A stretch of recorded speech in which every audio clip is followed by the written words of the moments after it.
Well, good morning, everybody, and thank you for that lovely introduction. Over the next few minutes, I'm going to be sharing with you. Thank you. This is making me a little concerned. Over the next few minutes, I'm going to be sharing with you some thoughts in terms of the challenges facing us as an industry, and some of the opportunities, and a strategy in terms of how to deal with it. So let's just jump right in. 2018. The retail industry has never been under greater pressure. Mall-based stores have been under tremendous siege, and we know that through just by opening the paper, reading online. What we see is that the number of store closures or businesses in trouble is compounding. Most recently, we know that 9 West has sought bankruptcy protection. Another example would be Toys R Us has closed its doors in the US. All very sad situations, and none of us as retailers like to see other retailers fail, frankly. Good, healthy competition is always a good thing for our business. And the store closures that are facing us as an industry have been going on since 2013 with no end in sight. And it's not just mall-based retailers, but some more premium brands such as Polo Ralph Lauren are rationalizing their flagship stores on Fifth Avenue. And also we know that WeWork is opening its doors as well too, so certainly not a retail space. And this is not just unique to the US and Canada. It's actually, we look at the paper, the Guardian from just 10 days ago, we see that they're saying that in 2018, it's been the toughest retail year since 2013, based on the number of store closures and jobs lost. So enough of the doom and gloom. We all know that was just sort of setting the stage. I'd like to spend the next few minutes talking about other opportunities that are coming down the pipe, things that are facing us, and how we take opportunity to take advantage of them as businesses. Now, the theme of my presentation was all about using a sort of football analogy, right? Which is, how to win essentially when the goalposts are moving. Now, I'm kind of laughing at myself, much like the founder of MediaPost, because I am not a football player, nor do I even watch football. But it just seemed like a really good analogy, and you can tell me if you agree with me. The green is the retail landscape. So all the retail players are on the field. Are you with me so far? Okay. The goalposts are the customer and how to reach the customer. And so not only are there an increased number of players on the field, but in actual fact, the pressures, the players are well beyond just our industry. And the channels to reach the customer are being disrupted. Hence the goalpost moving. Okay, I'm hoping some of you are nodding, like, okay, I'm with you, Shelagh. Next time I'll try something like golf, which I also don't play. All right, so moving on. So 3 key retail influences that I view as being important for us to focus on. The first one is the rise of e-commerce. And for some industries, the increased e-commerce sales is greater than the actual industry growth itself as predicted. So e-commerce is playing an important role. That's nothing new. What is startling, I think, is the fact that the role that mobile is playing. And from an email perspective, the role of mobile as being a channel, not just for research as it has been in the past, primarily, it's actually for purchase. And the whole world, so from an email perspective, it makes it a wonderful channel for us as long as it's well optimized. More about that later. The second thing is the rise in terms of the preference for experiences versus purchasing things. Okay, so the soundtrack that's playing in my mind is Material Girl. Whatever happened to her, right? So now kids these days, and people want to go on trips. They want to go to spas. They want to do things that are experiences and go to high-end restaurants. Experiences seem to trump buying things. What are the good old 80s? Okay. The next one is the shift from pure plays into bricks and mortar locations. So Warby Parker, for example, when they opened, their whole business model was predicated on selling online, right? Okay, as of 2013, they've opened stores across the US and Canada and are continuing to do so. Why? Well, we'll talk more about that later, but it's primarily due to customers wanting to have experience and opportunity to touch and feel the product, try it on. As I said, more about that later. Everlane. Michael Playbook, who's one of the founders of Everlane, announced before he'd actually got well into the business, said that he would close his doors before he ever opened a bricks and mortar location. Last December, I received an email announcing their first location opening in Soho. So, and I can give you another example. Casper, you know the mattress, high-end mattress place? They too are opening a bricks and mortar location. That was announced just a few days ago. So that's the trend number 3. Amazon. You know, no presentation would be complete to my mind without speaking about Amazon, the ultimate in the pure play. And yet, we all know they purchased Whole Foods. So why does this really matter? Well, not only, this is Jeff Bezos' original napkin strategy. I think it was probably a cocktail napkin because he was highly inspired. But, you know, I'll just let that one be. Anyway, when you think about Amazon, tremendously successful, and they've stuck to their strategy.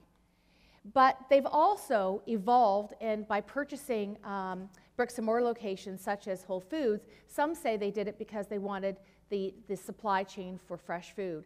That may very well be true, but I think there's more to it than that. I think they're viewing Whole Foods retail locations as being an opportunity to experiment with different products, different offerings, different price points, and therefore amplify their learning. So just as they've disrupted the industry, the e-commerce industry, and changed expectations for customers in terms of their e-commerce experience, which has impacted every one of us in this room, they're now exploring ways to yet again change the experience for customers as it relates to their bricks and mortar. So most recently, most of you have probably read about this, they've got a digital replenishment system. For those of you who don't know, digital replenishment system is an open application for anyone who sells on Amazon, and it allows you, for example, I'll give you a live example, Brita water filters. So the container contains this mechanism whereby when your filter is needs to be replenished, it automatically sends you the new filter. Convenient, yes, but for retailers, it disrupts the opportunity for us to reach that customer and perhaps buy from us. So what is interesting is that they're creating new opportunities for buyers, but they're also shifting the way those opportunities are realized. So it used to be that CPGs would enter into pantry loading. That's how they kept you away from the supermarket in buying Brita filters, for example. Remember that? They put big offers. You'd buy, 5 tons of paper towels, and you take them home, and you wouldn't need them for another 6 months. So they effectively take you out of the market. They're taking you out of the market through digital replenishment system. Okay, so 3 key influences today: the mobile effect, experiences outweigh things, and pure plays, which are becoming impure plays. Next one, let's talk about the future. The future, what I see in the future is that retail can be completely reimagined. The way offline and online are one ecosystem.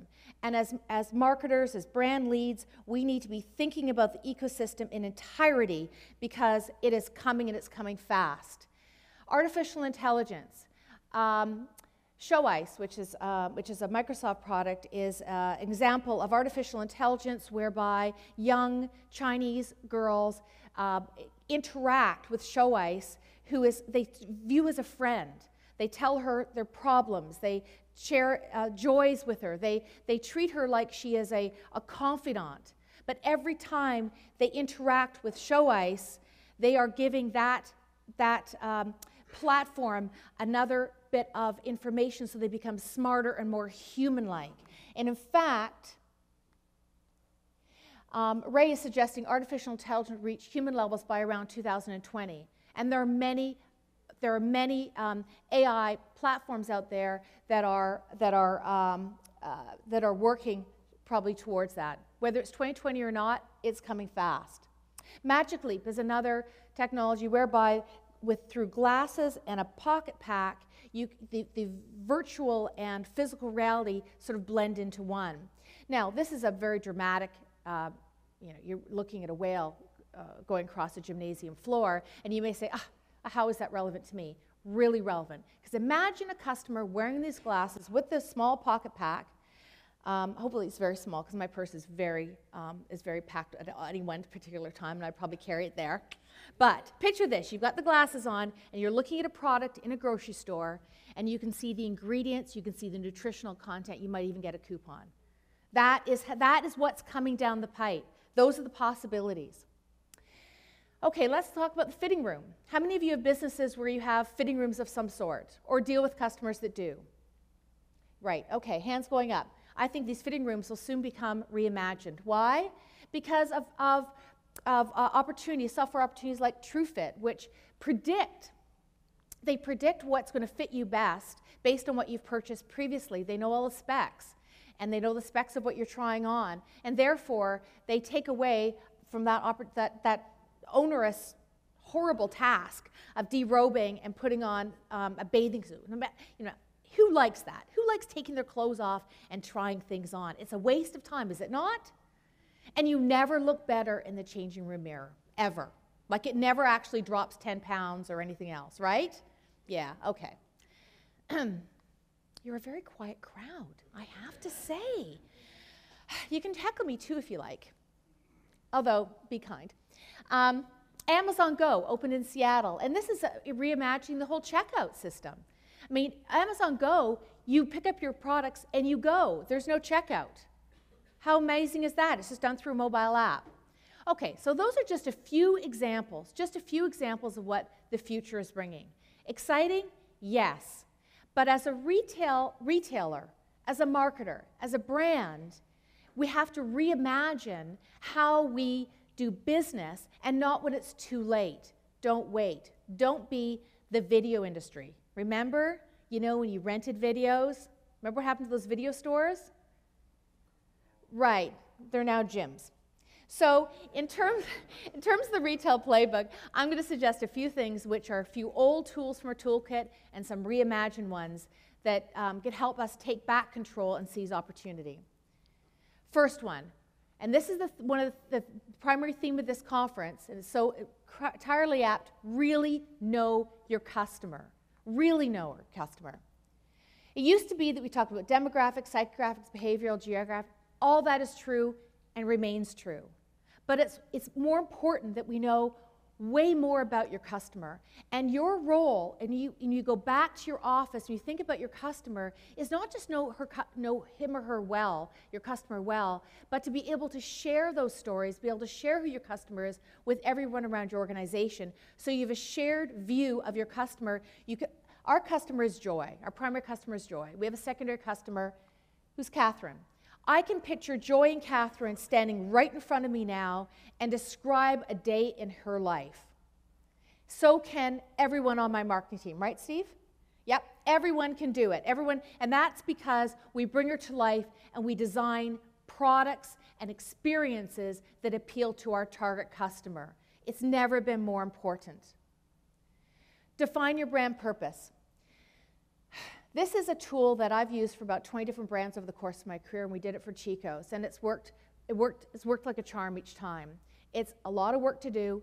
It's worth it, promise you. You first of all start by understanding your core customer, and then identify the core consumer insights which you can most effectively leverage. The pillars, it's not all insights, it's the one which your brand can most effectively leverage. Pillars are the key things that you're going to invest behind. For us, it's products, and its most amazing personal service, which we're known for. The functional benefits, rational reasons why customers buy, the emotional benefits, your values as an organization, your personality, which often comes through most through your advertising, and your brand belief, which for us is celebrating the fun and fabulously stylish woman, 45 plus. By having that as a strategy on a page, it allows you to focus and, most importantly, look at opportunities and say, is this right for our brand? Is this right for our customer or not? It creates sharp edges. 3, bring your brand story to life. You're going to talk a lot about this, I think, over the next few days, which is it's not enough to be able to know what your brand purpose is and who your customer is if you don't share the brand story. John Coleman said, who's from Harvard Business Review, said, activating organizational purpose without storytelling is impossible. That seems like a very definitive statement, and it is, and I believe it to be true. Storytelling is a way for a brand to share their values and to share their purpose. Data can help persuade people to have a certain point of view. It can actually change people's minds. But storytelling can ignite passion, motivate people to act, and ultimately drive buy-in for an organization. Don't underestimate the power of storytelling and the emotion that it drives. Storytelling has been around since the days when our flat screens were cave walls, up to 20,000 years ago. Igniting the imagination is an old tool, but it's still a relevant one. Case in point, Mo Levine was a trial lawyer in New York, and I don't know how many of you know this story, but he subscribed to the whole man theory. And so, true story, he won one of the largest settlements in New York as a result of his closing arguments. And I'm going to tell you quickly what it was. He was defending somebody who had lost his arms in a horrific accident. And the court broke for lunch. When they came back, he said in his closing arguments, he said, the judge and bailiff went for lunch, the defendant and his lawyer went for lunch, and I went for lunch with my client. He had no arms. He ate like a dog. Powerful? Yeah. St. Jude's does it beautifully. They tell stories which help with their fundraising. They don't talk about the money. What they talk about is the stories behind the why. Why would you donate? And at Chico's, we are celebrating the Fund the Fabulously Stylish Woman 45 Plus. We encourage her to embrace her personal style and be empowered by her own uniqueness, and that age is just a number. So live life on her own terms. And now I'd like to show you a video of how we help bring our story to life.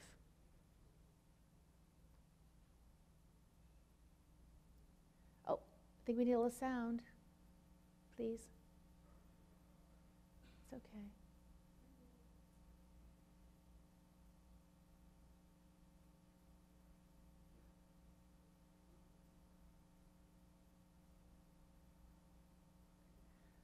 Oh gosh. Well, good thing there are subtitles, because you can kind of get the feeling behind it. Although I promise you, with music, it's a whole lot better. Can you all read them? They can be surgeons, they can be mechanics, they can be CEOs, but there's one thing women are never, ever allowed to be. 45, 52, 63. Seriously? I'm here. And I'm not telling you my age. It's swirling. Get used to it. I like big jewelry and big laughs. I don't sit and chat. I get up and dance. I don't wear accent pieces. I wear exclamation points. When they tell me to lower my hemline, I tell them where to go. I'm not growing older. I'm not growing older. I'm growing bolder. Chico's, hashtag, how bold are you? Yeah? Does that resonate? Storytelling, age is just a number. Chico's playing a supporting role in them expressing their unique self. 4, plot your omni-channel strategy. You've heard it from me. The purchase funnel's dead. We all know this. There's disruption in the channel. Remember those goalposts are moving? We need to be pinball wizards as marketers. Why? Picture this. The customer's the silver ball. The customer touch points are the bumpers. And we need to be provide relevant content at every single customer touch point. Because we don't know where the ball's going to fall. Is it going to hit the same bumper 3 times, hit just 3 of the bumpers, but to keep them in our purchase ecosystem, to drive from awareness to consideration to purchase, we need to be thinking like pinball wizards. At Chico's, we've evolved the role of the physical store because that customer touch point has changed because our customers' needs have changed. And so we're trying to take that channel and make it one which is far more relevant to her so that she comes back over and over again and finds us to be a brand that she finds to be convenient and relevant to her. Step 5, leverage data science. Art Peck from Old Navy said it was the fastest growing apparel brand in the US among major retailers. Why? 3 reasons. I'm going to focus on the last one, which is experiences. The power of experiences. Face-to-face interaction has the power to build a relationship one customer at a time. But as you all know here today, big data makes it even more powerful. Why? Because we don't have to build a relationship one customer at a time anymore. We can do so on a much greater scale. As the previous presenters have spoken about, there's a ton of data we have with our customers. If they're giving us that data, they want us to use it. No, they don't just want us to use it, they expect us to use it. And if we don't use it, the chances are they're going to opt out.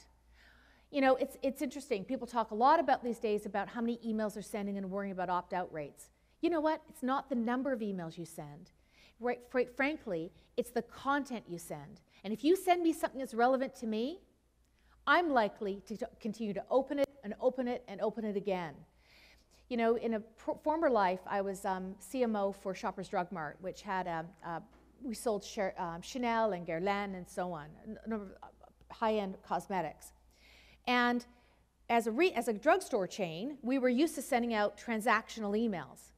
But once we started to send out emails that were inspirational, a lot of customers don't care about offers. They don't care about things that are transactional. They want to be inspired. So know your customers and think about how to inspire them, not just get that transaction. So they're expecting that from us. And we, as humans, crave a personalized experience, and that's why we want people to know us, know who we are, and relate on that level. And for brands, that can make the difference between awareness and consideration, success and failure.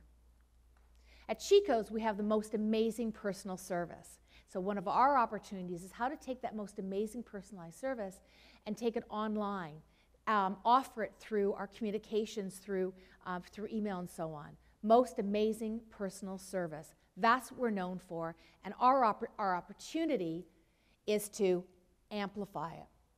At Chico's, we have emails that welcome customers to our loyalty program. We tell them when they're really close to reaching that $500 threshold. We give them gifts when it comes to their birthday. We ask them if they still want it, if they've abandoned cart. We thank them for shopping with us. We tell them when something is on their way, and we encourage them to come back and again. So we communicate with them in a relevant way on the whole customer journey. The final step is quarterbacking your execution. And that is, I mean, in fact, Steve is just here now showing me our live dashboard. Steve is head of our digital marketing team.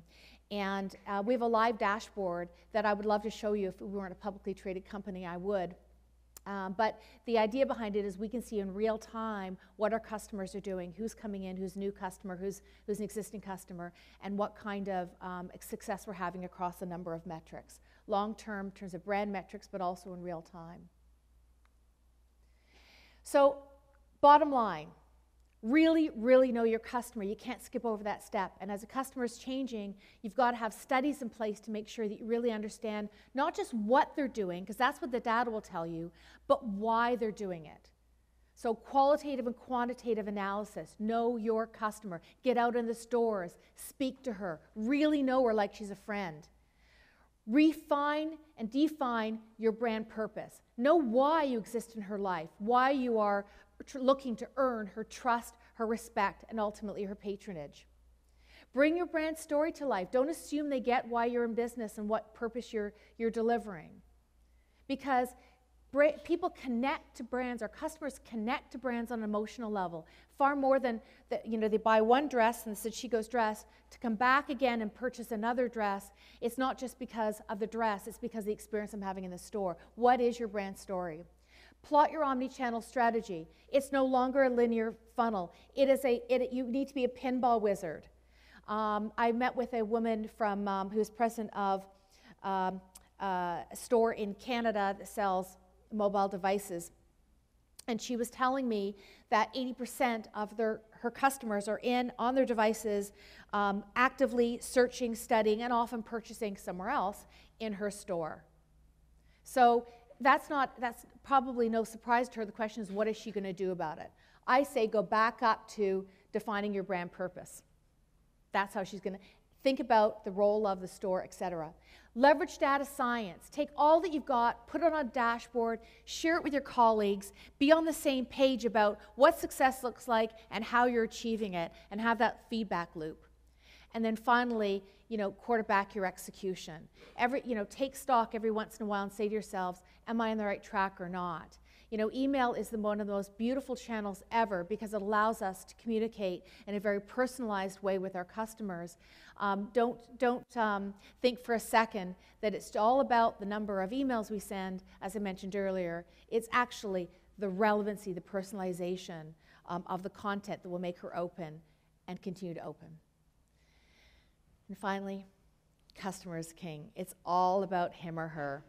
And she's changing, as are the next generation of customers. So we all just need to stay as current as we can. And a conference like this week is an absolute gift in order to reground, take stock, and learn best practices from each other. So I thank you for your time, and I appreciate your attention and laughing at one or two of my jokes. Thank you very much. If y'all hang on 1 second, we have time for questions. If you have a question, please stand and tell us who you are and who you're with so we get to meet you. No questions. How long did it take you to do a lot of the brand? Hold up. You gotta say who you are, where you're from, all that jazz. Ryan Phelan, Adestra. I like long walks in the park. How long did it take you as an organization to get in touch with your two brand identities, right? You named two ladies, and how was that process eye-opening for you to discover that and actualize your brand story? It took about a year. It took about a year of research. So we did, and that's a great question. It was a lot of research to understand who was purchasing and why she was purchasing from us. And I don't know how many of you are from the fashion industry or have worked in the fashion industry. Could you put your hand up to give me a sense? Okay, very few of you. So in my former life, I've worked at organizations where it's based on segmentations based on life stage, and we understood our customer based on life stage. In fashion, you typically have a style that you develop when you're young, and as you get older, you still hold on to that expression of style, but it evolves a little bit because, like for our customer, when you turn 45, your metabolism starts to slow down and other things happen, and you often put on a wee bit of weight. And so as your body changes, you can't necessarily wear the same things that you enjoyed when you were younger. So you still have your own unique style, but the way you express it may change. And as your life stage changes a little bit as you retire or whatever else, or you get a bit older, or you're whatever it may be, other activities you engage in. And so for us at Chico's, we had to understand not just who our customer is from a demographic and psychographic perspective, but also what her personal style was in order to attract her. So the difference between Catherine and Joy, our primary and secondary targets, is really not just demographic and psychographic, but a little bit of lifestyle and a lot about her personal style and how she expresses it. So it took us about a year of quantitative and qualitative analysis. And there was a lot of institutional knowledge. So many of you may think, I don't have the money to do a lot of research. You'd be surprised at how far you can get along in terms of developing a brand pyramid or brand strategy, and then populate it with institutional knowledge, and then validate through research. That's another way to do it. Shelagh, what are the key changes that you made internally to ensure consistency of voice and message so that brand identity was coming through and that voice was consistent from the email inbox into the store? Right. So first of all, we thank you. That's a great question. We shared the research. We're very open to culture about, what have we heard. So we did what I call road shows, and we went from department to department sharing the research. And we live stream with our stores every week, and we shared with our frontline associates. The second thing is we developed the brand personas for the customer personas for the primary, secondary customer, and we shared that out. And we have visuals of the customer and walked them through a day in the life. I only showed you one page, but we have about 15 pages per target, primary, secondary target, that really help to dimensionalize the customer, and we shared the relevant bits with the team. Then the third bit was we did the brand pyramid, the brand strategy on a page, and that helped to connect where we're investing, the core strategies, and why it was relevant to our customer. What unmet need were we delivering against as a brand? Then the next thing we do is we develop brand tracking that tells us whether what key attributes do we need to own in order to effectively build our brand equity, and how are we doing against it? And those reports come every quarter, and again, we share. So it's not just solid infrastructure, it's also messaging from the top down, yes, and a kind of a culture, yes, that communicates and reiterates again and again what, yes, this identity is to all the different touch points. So it informs whatever decisions they're making. Right, and that's the quarterbacking. So when we launched our brand campaign in February, as Steve can attest, we touched over 1,000 assets, maybe 2,000-3,000 assets. We changed everything to be consistent, because customers like consistency. And we did research to make sure that our brand campaign, which is not one and done, this is just the beginning, is resonating with our core customers, our existing customers, and would drive consideration for new customers. So we really move in a very measured way and say, are we on track? If we're not, how do we get ourselves back on track? We truly embrace and leverage the data. Shelagh, thank you for kicking us off on a great note. Thank you, Shelagh. Thank you.